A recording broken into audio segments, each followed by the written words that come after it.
उसको जितना मारेंगे वो इतना ज्यादा बलवान होता था। सारा देवता लोग भयभीत हो गए। जब माता काली अकेली है और उसके चारों तरफ अनंत रक्त गिरे हैं, तो आकाश में जितना सभी देवियां थी, ब्रह्माणी, महालक्ष्मी, माँ सरस्वती, ये जितना सब इंद्राणी, तो वो सब देवता लोग अपने अपने पत्नी में भेजे। जब आप चंडी का रूप बना करके माता काली की सहायता करें, तो काली के पास में अपार चंडी देवी से आई। तो कालिका ने कहा, हे देवियों, मैं रक्तवीर को जो काटूंगी,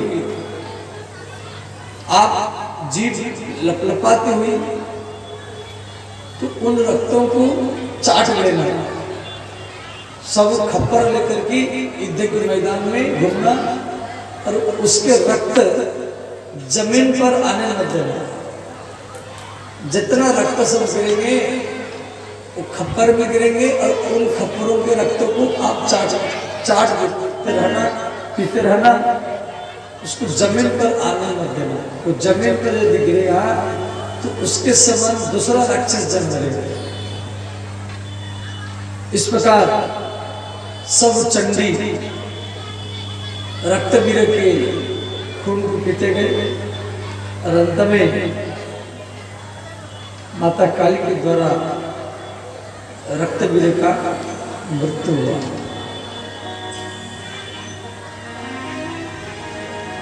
उसके बाद में निशुम्भा,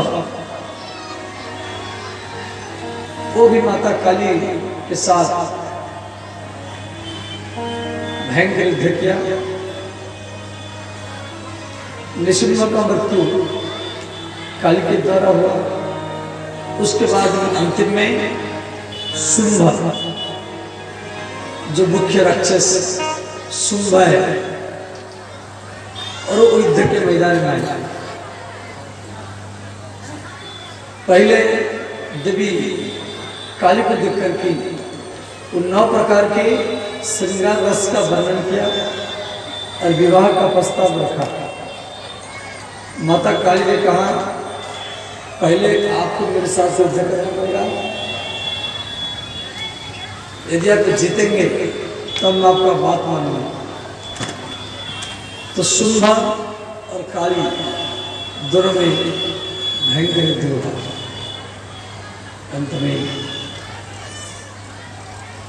कालिका के द्वारा राक्षस शुंभ का मृत्यु हुआ।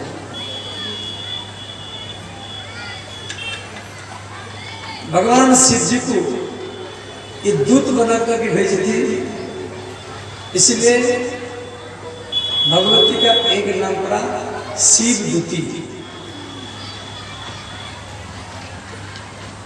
इस प्रकार श्री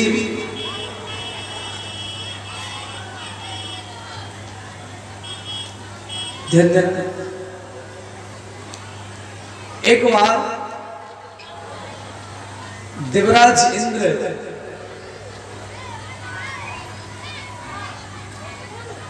स्वर्गलोक में बैठे थे और उनके पास में सारा देवता लोग बैठे थे। इंद्र अपनी पत्नी सची के साथ बात कर रहे थे। तो उस समय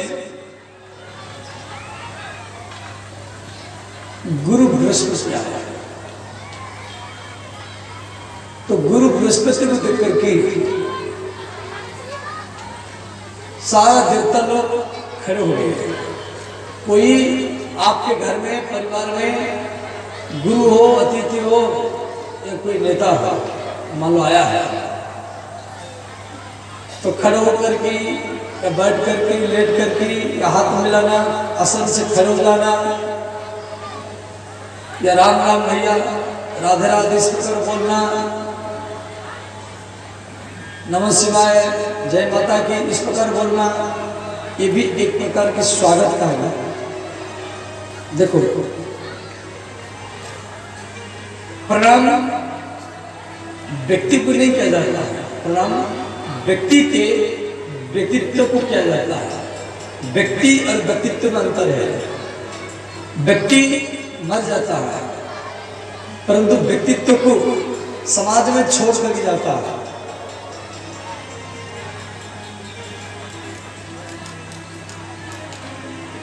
तो कोई आया है तो कम आदमी कम है तो वहां प्रणाम कर सकते या हाथ मिला सकते हैं, और आदमी ज्यादा है तो वहां प्रणाम भी करना नहीं चाहिए और हाथ मिलाना भी नहीं चाहिए। वहां आसन से खड़े होना यही स्वागत है, सिर्फ आसन से खड़े होना।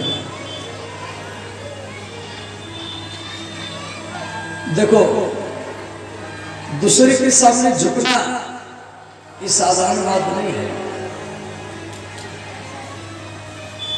आप कोई भी आए उसके सामने हाथ जोड़ना, इतना में वो खुश हो जाएगा।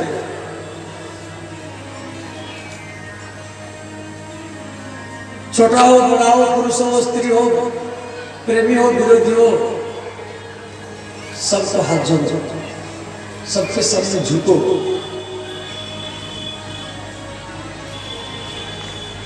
जो भागवत का कहना है, जो सबके सामने झुकता है, जो सबके सामने झुकता है उसके सामने शिव भगवान भी झुक जाते हैं। झुकता ही है जिसमें जान होती है,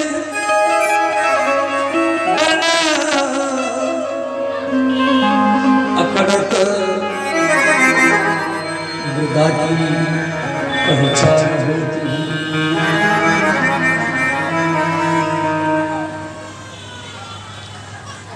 सबके सामने झुकना चाहिए, छोटा हो बड़ा। अब आप सोचोगे ये स्त्री है या मेरी उम्र से कम है, ये शुद्र है, मैं इसको प्रणाम करूं। प्रणाम शरीर को नहीं किया जाता है, शरीर तो जड़ है। प्रत्येक शरीर में छोटा हो बड़ा हो, स्त्री हो शूद्र हो, सबके भीतर में आत्मा के रूप में जो भगवान विराजमान है उसी आत्मा को ही प्रणाम किया जाता है। और इसीलिए सबके सामने झुकना सीखो। जो समाज को झुका देता है, जो समाज को झुका देता है वो बड़ा नहीं होता है।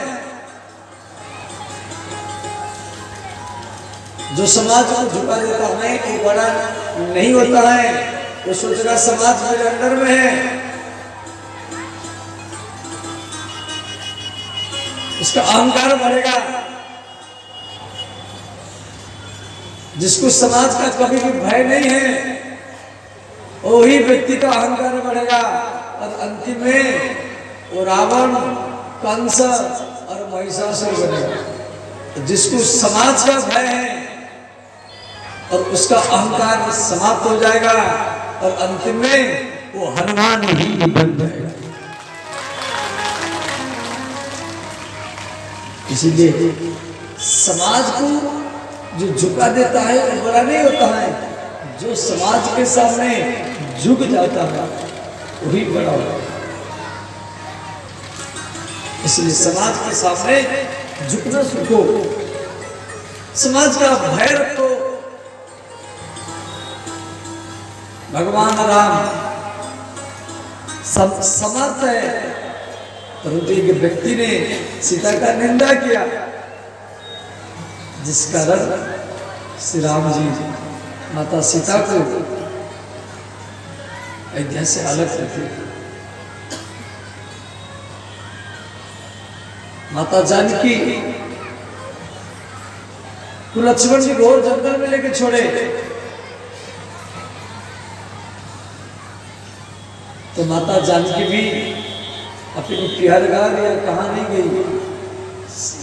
माता सीता को मालूम है जिस समाज मेरे पति के, मैं यदि मेरे पति के पास रहूंगी तो समाज के लोग मेरे पति के विरुद्ध में कलंक लगाए। समाज के भय के कारण मेरे पति ने मुझे अयोध्या से अलग किया है और मैं दूर में रह करके मेरे पति के कलंक को मिटाऊंगा।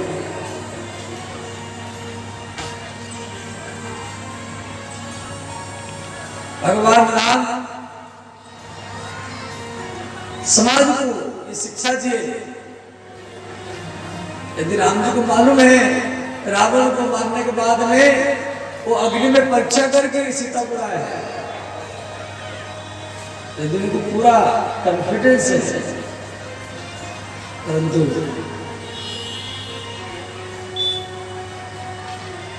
राम जी न समाज में आदर्श स्थापन कर रहे थे जो राजा स्त्री का नहीं होता,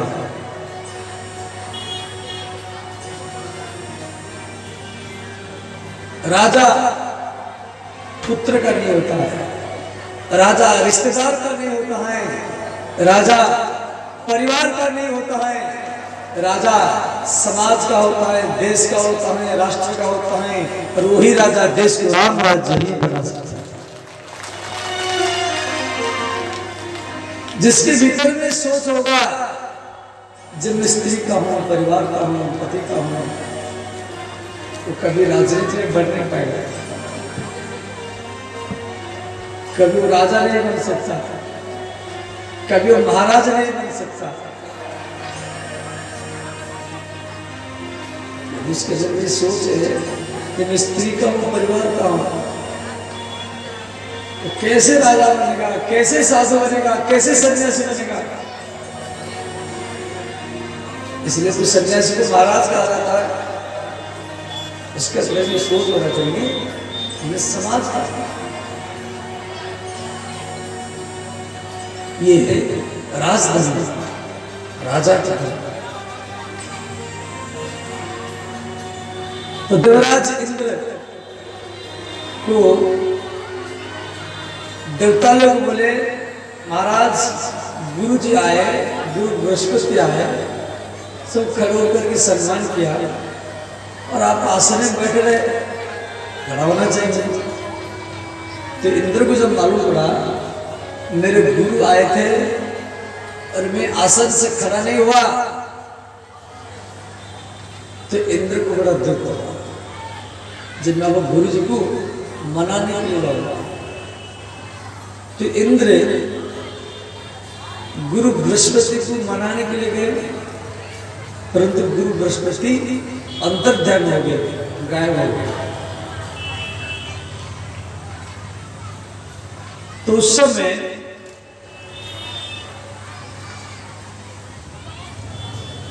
इंद्र विश्वरूप को गुरु बना करके विश्वरूप से नारायण कवच प्राप्त किया।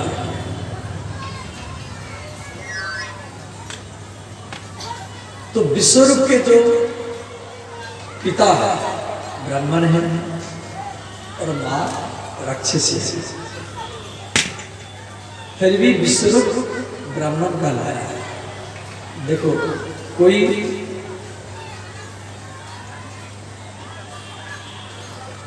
छोटे घर की कन्या बड़े घर में विवाह कर सकती है। छोटे घर की अति सुंदरी कन्या गुणवंता, स्वभाव अच्छा हो, दिखने के लिए सुंदरी हो, तो बड़े घर में विवाह कर सकती है। उससे जो संतान होगा वो बड़े घर के नाम पर माना जाएगा। परंतु किसी बड़ी घर की कन्या, ब्राह्मण की कन्या, वो किसी शूद्र में विवाह करना नहीं चाहिए। इससे जो संतान होगा वो शूद्र कहलाएगा, वो वर्ण संकर कहलाएगा। तो ये जो विश्वरूप, इसके पिता ब्राह्मण है और मां राक्षसी है, फिर भी ब्राह्मण कहलाए और इंद्र इसको गुरु बनाया था और इससे नारायण कवच प्राप्त किया था। तो विश्वरूप अपने पिता को और मां को दोनों को आहुति दिया। तो इंद्र नाराज होकर के विश्वरूप का मस्तक काट दिया। ब्राह्मण होने के कारण विश्वरूप पर ब्रह्महत्या आक्रमण किया। तो ब्रह्महत्या को 4 व्यक्ति स्वीकार किए, पृथ्वी, जल, वृक्ष और स्त्री। पृथ्वी में उसरभूमि, जल में फेर, वृक्ष में रस, स्त्री में मासिक धर्म। इस 4 प्रकार से ब्रह्महत्या को बांटा गया। जब विश्वरूप का मृत्यु हुआ तो विश्वरूप के पिता का नाम है त्वष्ट्रा। तो त्वष्ट्रा ने इंद्र को मारने के लिए एक यज्ञ किया और उसी यज्ञ से वृतासुर नाम का एक महान राक्षस जन्म लिया। उसके नाम है वृतासुर। तो वृतासुर इंद्र को मारने के लिए तपस्या किया। इधर इंद्र को मालूम पड़ गया ये वृतासुर भयंकर राक्षस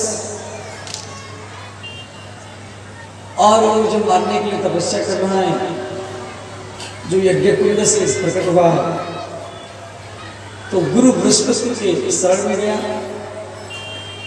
तो गुरु बृहस्पति बोले देखो वृतासुर साधारण नहीं है, फिर भी प्रयत्न करना चाहिए। तो इंद्र ने महर्षि दधीचि